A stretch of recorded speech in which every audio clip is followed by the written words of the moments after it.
Welcome to episode number 3 of the Body to Lead podcast. Today's question, what's more important, the amount or type of calories that you consume in a day?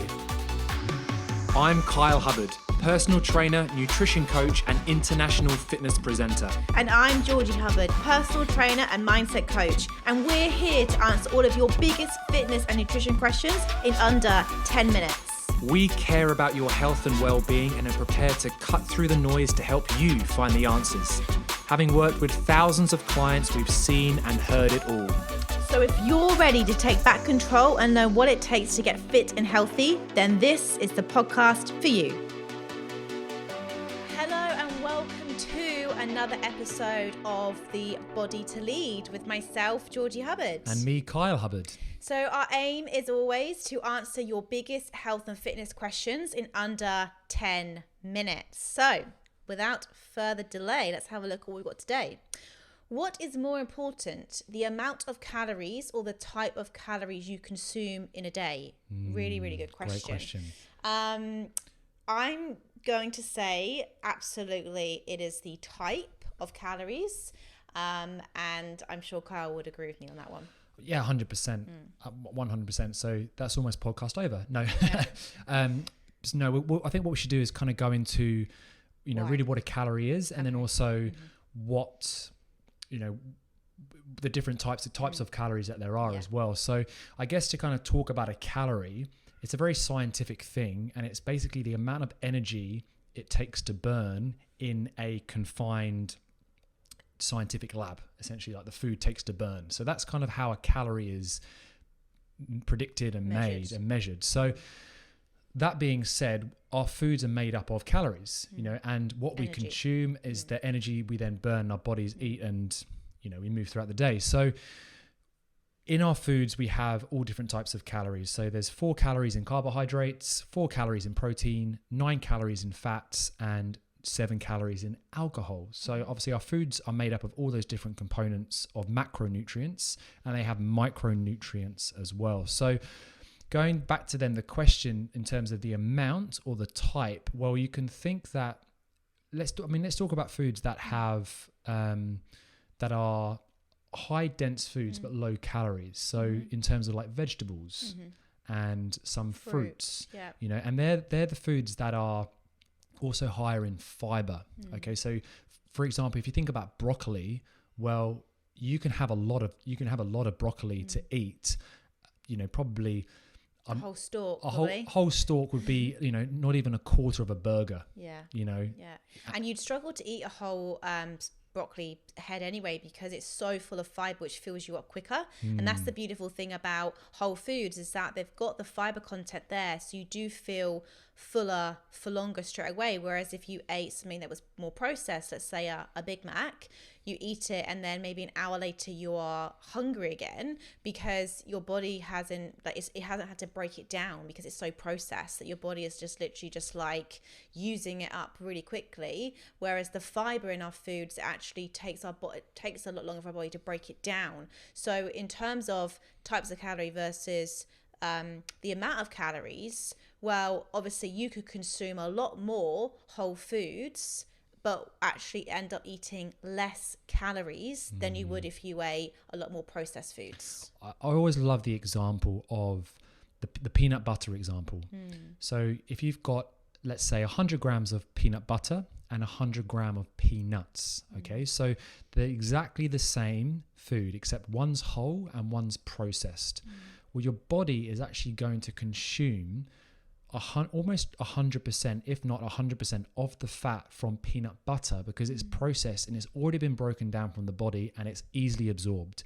Whereas with the peanuts, because they're whole food, your body then, like you said, Georgie, has to work to break it down, and then also it might not absorb all of it, and we do excrete some of that food away, when it's consumed with other foods as well. So our bodies actually end up absorbing about, I think it's around about 27% less calories from whole food in terms of the peanuts as it would be if it was just peanut butter.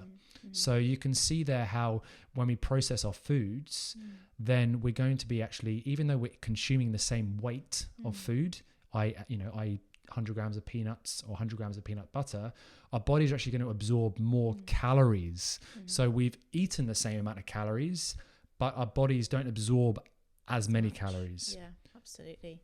And I'd also add to this as well, it also depends on your goals. So if you are somebody who is really struggling to put on weight, well, then you might want to eat, things that, your body is a bit more processed foods or sugary foods, because you just need to get in the extra calories. Whereas if you're somebody who is trying to lose weight, then absolutely the type of foods that you're eating will have an impact as well. Because as we just said, you can't eat, tons of broccoli and tons of peanuts, but you can smash a jar of peanut butter and end up eating more. So I think it also does depend on your goals. But my personal opinion is always go for whole foods, high fiber foods, lower processed foods or no processed foods, and that you really can't go too wrong eating that way. And we always laugh when we go and do our weekly food shop, because we eat a very whole food plant-based diet, and we go around the shops and we see all the 5-star ratings and all the things on the packages, but actually the things that are 5-star,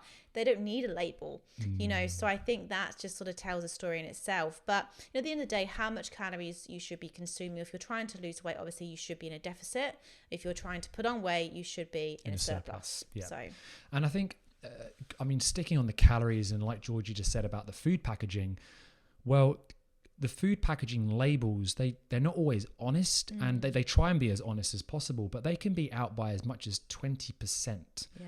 So you can imagine, like, if you've got a 500 calorie food and that's out by 20%, like that's 100 calories. Yeah. It could be either 600, could be 400, like potentially. So all of a sudden you are consuming more than what you think you are on paper, and that's why counting calories is not always the best, the best way. Obviously it's a good way to kind of track your food sometimes, but don't get too hung up on the calories. So the types of calories we consume, if we can just, like Georgie said, focus more on the whole food calories or food types that have those, essentially the good calories, and they're not empty calories, because you've probably heard the phrase empty calories before. Well, things like sugar, sugar are empty calories, because you're consuming sugar, but your body doesn't, it's got no use for your body apart from no micronutrients. There's no micronutrients. So your body will just burn it, and if it doesn't burn the energy, then it will store it.